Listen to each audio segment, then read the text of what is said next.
Salam Gelora. Yang kompak. Salam Gelora. Salam Gelora. Salam Gelora. Salam Gelora. Salam Gelora. Yang terakhir semuanya berdiri ya. Duduk. Begitu saya bilang salam Gelora, semuanya berdiri. Semangat Indonesia. Siap? Salam Gelora. Nah, ini baru tuh. Assalamualaikum warahmatullahi wabarakatuh. Saudara-saudaraku semuanya yang saya cintai, para pimpinan dan kader serta simpatisan Partai Gelora Sedapil 3 Sulawesi Selatan.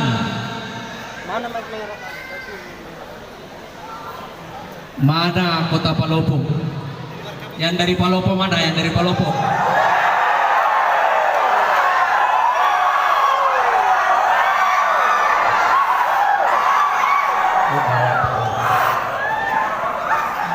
Yang dari Luwu mana? Luwu Utara mana? Luwu Timur.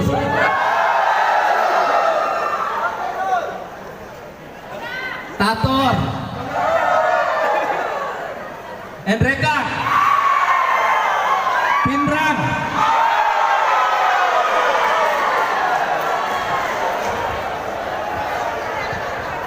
Sidrap.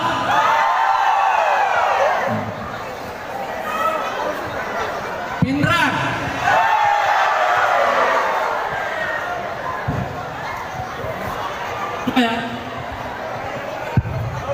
Toraja Utara.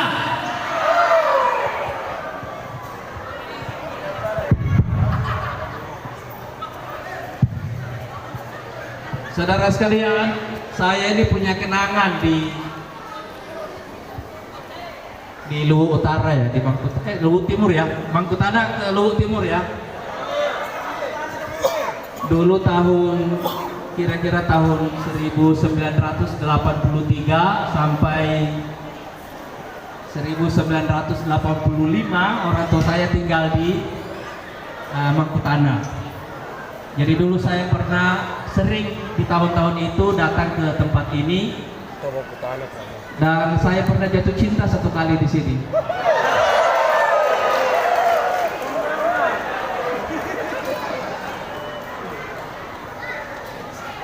Cuma waktu jatuh cinta tidak ada yang tadah.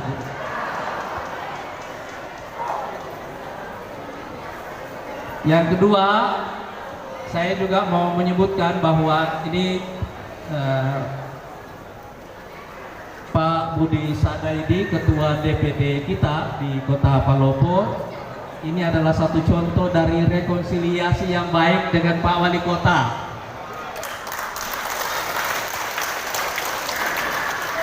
Pernah jadi lawan tapi kemudian jadi kawan. Karena itu Partai Gelora akan mengusulkan pembentukan Koalisi Nasional Rekonsiliasi. Karena koalisi yang ada sekarang ini itu memperdalam polarisasi atau pembelahan di tengah masyarakat kita dan mengancam keutuhan bangsa. Dan kita di Palopo ini sudah memberikan contoh bagaimana kompetisi dalam pemilu akhirnya berujung dalam perkawanan sesudahnya. Kita berikan aplaus kepada Ketua DPD kita.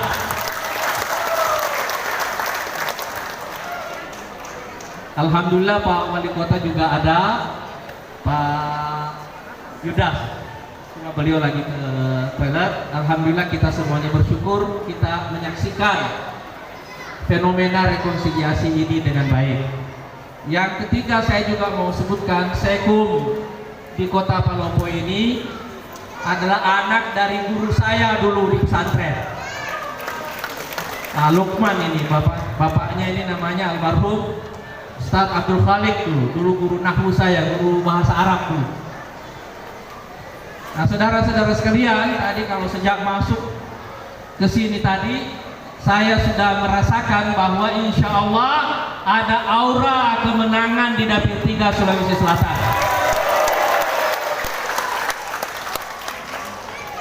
Tapi saya mau jelaskan terlebih dahulu kenapa Partai Gelora harus menang tahun 2024 yang akan datang. Tahu saudara kenapa kita harus menang tahun 2024 yang akan datang? Karena dunia saat ini sedang dilanda krisis besar. Dan krisis ini mengancam dunia untuk masuk dalam perang dunia ketiga. Saya tahu saudara jarang mendengarkan peristiwa ini, mendengarkan berita ini. Apalagi kalau yang datang dari Malili, yang datang dari Tator, datang dari Endrekan sana di pegunungan, mungkin mereka tidak pernah mendengar. Tapi saudara sekalian, dunia ini sedang ada dalam krisis besar. Dan krisis ini menurut para ahli sejarah dan ahli strategi biasanya hanya terjadi dalam siklus 500-an tahun. Karena itu krisis ini akan mengubah masa depan seluruh bangsa di dunia. Jadi kalau Indonesia tidak siap-siap untuk memasuki masa depan itu, maka kita akan mengalami nasib seperti dulu nenek moyang kita alami di abad ke-16, 17, 18, 19, abad 20. Apa itu? Waktu Eropa mengalami revolusi industri, mereka membutuhkan sumber daya alam yang banyak. Sampailah mereka ke Indonesia, ke Asia Tenggara, ke India, Asia Selatan, dan juga bangsa-bangsa Asia Timur lainnya. Dan tiba-tiba semuanya menjadi jajahan bangsa-bangsa Eropa. Kita di sini dijajah oleh Spanyol, dijajah oleh Portugis, dijajah oleh Inggris, dijajah oleh Belanda. Apa dosa kita sama Eropa? Tidak ada. Waktu Jepang masuk dalam Perang Dunia Kedua lawan sekutu, dia perlu basis militer, maka dijajah lagi kita di Indonesia tahun 1942. Waktu blok barat dan blok timur bertengkar, kita di Indonesia mengalami peristiwa yang namanya G30S PKI. Dan saudara sekalian, waktu ada corona 2-3 tahun yang lalu, saya mau tanya, corona datangnya dari mana? Dari mana? Dari Cina datangnya. Vaksin datangnya dari mana? Nah, coba lihat. Kita dapat kiriman corona, setelah itu harus beli vaksin dari tempat yang sama. Saya mau tanya saudara semuanya, saudara mau Indonesia punya nasib seperti itu? Hah? Mau punya nasib jadi jajahan Eropa seperti dulu? Tidak. Mau punya nasib jadi jajahan Jepang seperti dulu? Tidak. Mau punya nasib jadi tempat berkelahi blok timur dan blok barat di Indonesia? Tidak. Dan mau punya nasib jadi korban corona sekaligus konsumen vaksin? Tidak. Itu sebabnya kenapa Indonesia harus menjadi super power baru dunia.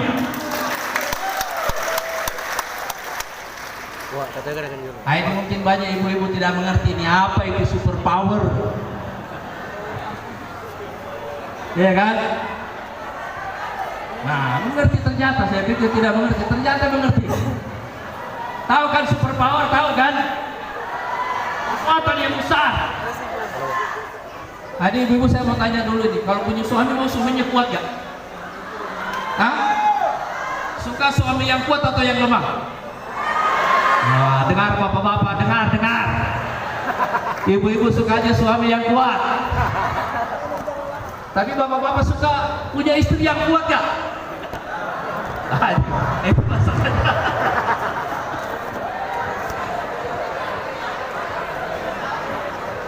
Jadi saudara sekalian, negara superpower itu negara yang ekonominya makmur. Satu. Yang kedua, teknologinya maju. militernya kuat. Jadi ekonominya makmur, teknologinya maju, militernya kuat. Nah, saya mau tambahkan satu. Rakyatnya juga soleh dan bahagia.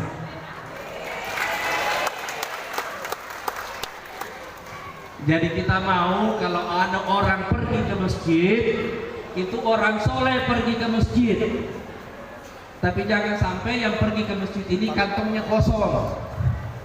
Nah, kita mau yang pergi ke masjid ini kantongnya juga tebal, ya kan?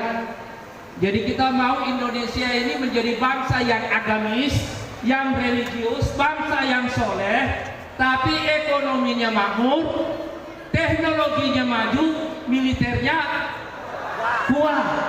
Itu yang kita maksud dengan super power.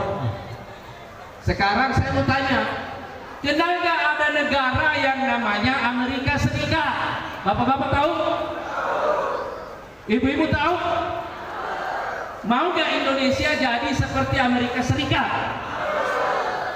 Kenal ada negara yang namanya Cina? Kenal?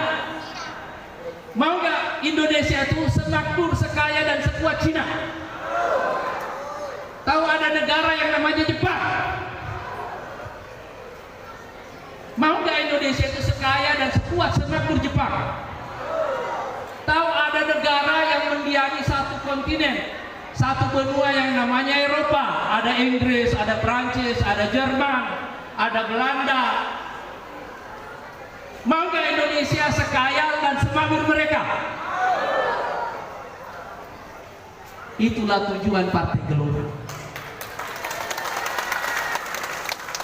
Kita mau nanti kalau orang menyebut Amerika, Cina, Eropa, Rusia, Indonesia juga.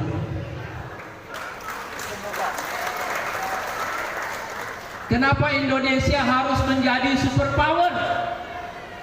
Supaya kita tidak menjadi korban seperti nenek moyang kita dulu, jadi korban penjajahan bangsa-bangsa Eropa, jadi korban penjajahan Jepang, jadi korban perang dingin, dan sekarang jadi korban dan sekaligus konsumen corona.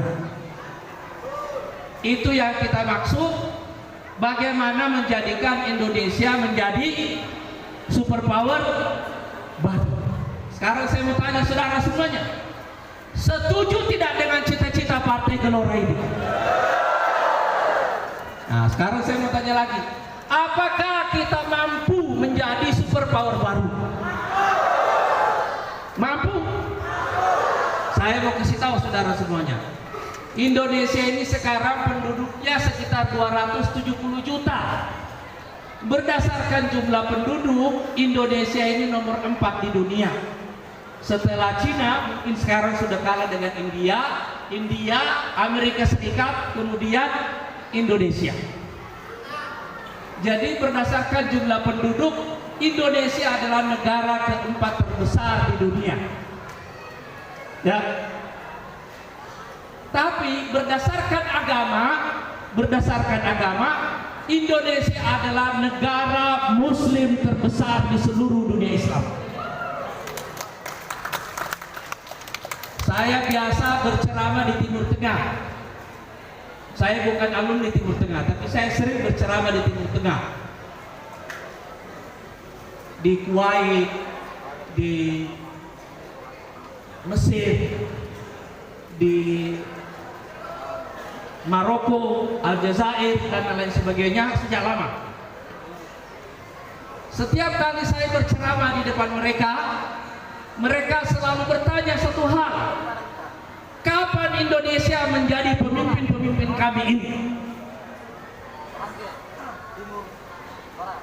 Seandainya sekarang mereka tanya kepada saya akan bilang, tunggu Partai Gelora menang tahun 2024. Jadi itu yang ditunggu-tunggu orang.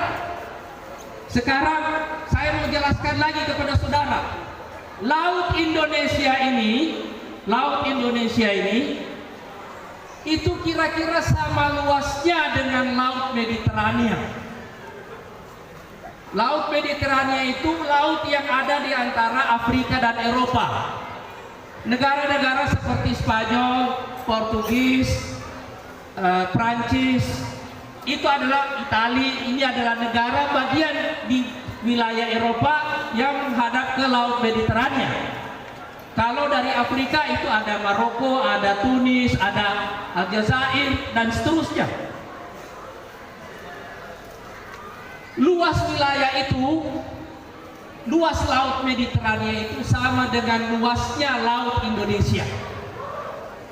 Tapi saudara tahu, orang-orang Eropa dan Afrika mengelola Laut Mediterania dan menghasilkan 300 miliar dolar setahun. Sementara Laut Indonesia hanya menghasilkan 1 miliar dolar satu tahun. Jadi sekarang saudara tahu kenapa Partai Gelora harus menang tahun 2024. Iya kan? Nah, saudara-saudara sekalian, sekarang kita sudah tahu bahwa itulah cita-cita Partai Gelora, dan kita yakin bahwa insya Allah kita bisa membawa Partai Gelora menjadi pemenang pada tahun 2024 yang akan datang. Tapi saya mau undang ke atas dulu ini para calegnya Partai Gelora untuk DPR RI dari Dapil 3. Mana Pak Jafar Sodin? Nah, coba naik ke sini, naik ke sini, naik ke sini. Mana Pak Amru Saher, mana? Mana Pak Irwan? Mana Pak Adi Ulum?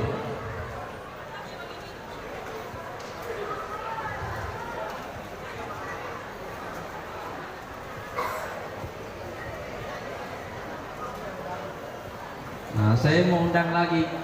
Mana Ketua DPW Palopo di sini? Naik ke sini nih. Mana Ketua DPD Luwuk? Ada datang? Nah, mana Ketua DPD Luwu Utara? Luwu Utara?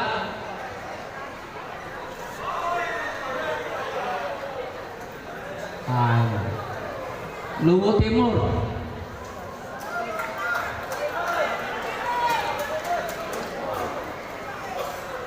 Luwu Timur? Tator?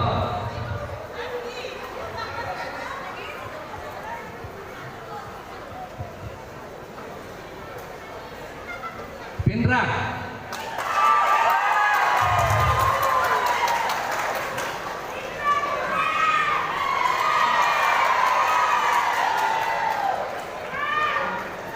Sidrap?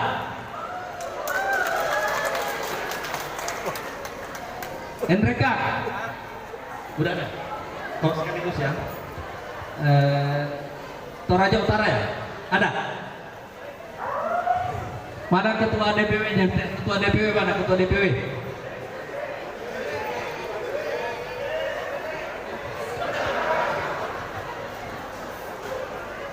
Saudara sekalian, sekarang saya mau tanya dulu ya. Saya mau turun sedikit. Saya mau tanya saudara semuanya. Coba lihat mukanya orang-orang yang ada di atas itu semuanya. Coba lihat mukanya semuanya. Coba perhatikan mukanya semuanya. Coba perhatikan wajahnya. Sudah lihat wajahnya semuanya? Saya mau tanya, ini ada bakat menangnya nggak orang-orang ini semuanya? Ada? Ada bakat menangnya? Karena kita insya Allah Partai Gelora targetnya lahir langsung juara. Kita punya target insya Allah masuk menjadi 5 besar, dan Sulawesi Selatan dari 3 dapil insya Allah menyumbangkan 10% dari target nasional.